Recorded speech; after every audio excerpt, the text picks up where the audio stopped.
कुंभ मेला एक ऐसा दिव्य आयोजन जिसके नाम से ही भक्ति, आस्था और श्रद्धा की छवि मन में उभर आती है।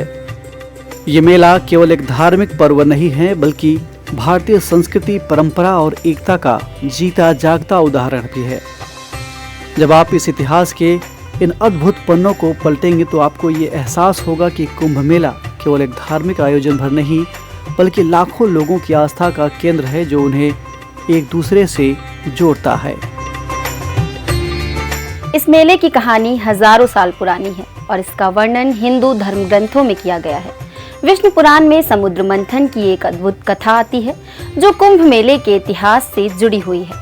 देवताओं और असुरों ने मिलकर अमृत की प्राप्ति के लिए क्षीर सागर का मंथन करने का फैसला किया। मंथन के दौरान कई रत्नों और शक्तियों के साथ अमरता प्रदान करने वाले अमृत भी निकला।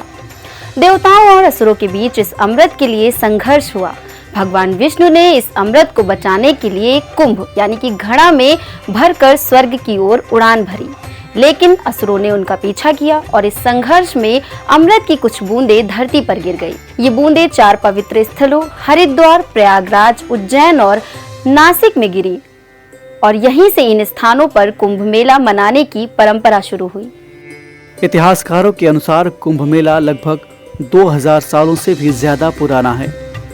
7वीं शताब्दी में आए प्रसिद्ध चीनी यात्री ह्वेन-त्सांग ने भी इस मेले का वर्णन अपनी यात्रा वृत्तांत में किया है।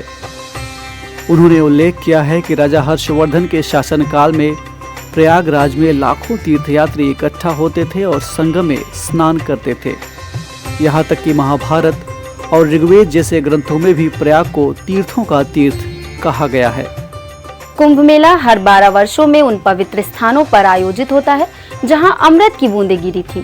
ये आयोजन हिंदू धर्म के सबसे बड़े धार्मिक उत्सवों में से एक माना जाता है, जहां करोड़ों श्रद्धालु गंगा, यमुना और पौराणिक सरस्वती नदी के संगम में स्नान करते हैं। मान्यता है कि इस स्नान से न केवल व्यक्ति अपने पापों से मुक्त हो जाता है, बल्कि उसे मोक्ष की प्राप्ति भी होती है। ये आयोजन एक धार्मिक यात्रा के साथ साथ सांस्कृतिक मेला भी है, जहां साधु, संतों, पर्यटकों और श्रद्धालुओं का एक विशाल जनसमूह इकट्ठा होता है। साधुओं का शाही स्नान इस मेले का एक प्रमुख आकर्षण होता है। ये स्नान विशेष तिथियों पर किया जाता है, जिसे हिंदू कैलेंडर के अनुसार तय किया जाता है। इस दौरान साधु और संत अपने अखाड़ों के झंडों के साथ गंगा में डुबकी लगाते हैं। यह दृश्य इतना अलौकिक होता है कि देखने वालों की आंखें श्रद्धा से भर जाती हैं। इस आयोजन के दौरान जगह जगह प्रवचन, योग और ध्यान शिविर भी लगाए जाते हैं। श्रद्धालु अपने धार्मिक कर्मकांडों के साथ साथ आध्यात्मिक ज्ञान की खोज में भी यहाँ आते हैं। कुंभ मेले का माहौल जितना आध्यात्मिक होता है उतना ही रंगीन भी। पवित्र नदियों के किनारे लगे शिविरों में साधु संतों के प्रवचन होते हैं, भजन कीर्तन की ध्वनि गूंजती है और हवन की महक चारों ओर फैली रहती है। लाखों लोग अलग अलग प्रांतों, भाषाओं और संस्कृतियों से आकर एक ही धारा में मिलते हैं। ये मेला केवल एक धार्मिक आयोजन नहीं, बल्कि भारतीय समाज की विविधता और एकता का अद्भुत मेल है। साल 2019 में प्रयागराज में आयोजित हुए कुंभ मेले में 110 मिलियन से भी अधिक लोग शामिल हुए थे।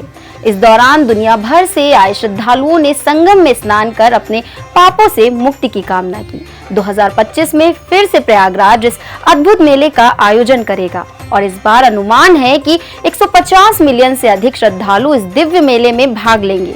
ये मेला न केवल भारत में बल्कि पूरी दुनिया में एक ऐतिहासिक और सांस्कृतिक धरोहर के रूप में जाना जाता है। हाल ही में मुख्यमंत्री योगी आदित्यनाथ ने महाकुंभ की तैयारियों का जायजा लिया और एक दिलचस्प मुद्दा सामने आया। संतों ने मुख्यमंत्री से शाही स्नान और पेशवाई जैसे शब्दों को बदलने की मांग की है। बता दें कि शाही शब्द का मतलब होता है जो राजा या रानी से जुड़ा हुआ हो, यानी जो बहुत बड़ा और शानदार हो, जो राजाओं की तरह हो। वहीं पेशवाई शब्द का सीधा मतलब है पेशवाओं का शासनकाल से जुड़ा है। ये शब्द मुगलिया और गुलामी का प्रतीक माने जाते हैं, इसलिए इनका इस्तेमाल अब न करने की मांग की जा रही है। सदियों से चली आ रही इस परंपरा को अब नए नामों से सजाया जाएगा, जो भारतीय संस्कृति के और करीब होंगे। महाकुंभ की ये तैयारी न सिर्फ धार्मिक बल्कि सांस्कृतिक दृष्टि से भी अहम है। वहीं महाकुंभ 2025 में 4 गिनीज वर्ल्ड रिकॉर्ड बनाए जाने की भी तैयारी है, जिनमें मेला प्रशासन की ओर से 1000 ई-रिक्शे की निकाली जाने वाली परेड, एक साथ 15,000 लोगों के माध्यम से घाटों की सफाई करने का रिकॉर्ड, 300 लोग एक साथ नदी में उतरने और सफाई अभियान को गति देने के साथ ही पूरे विश्व को स्वच्छता का संदेश देने और गंगा पांडाल व मेला क्षेत्र में मात्र 8 घंटे में 10,000 लोगों के हाथों हैंड प्रिंट पेंटिंग बनाने का रिकॉर्ड बनाया जाएगा। 2025 का कुंभ मेला एक अनूठा अवसर है, जहां आप भारतीय संस्कृति, धार्मिकता और आध्यात्मिकता का संपूर्ण अनुभव कर सकते हैं।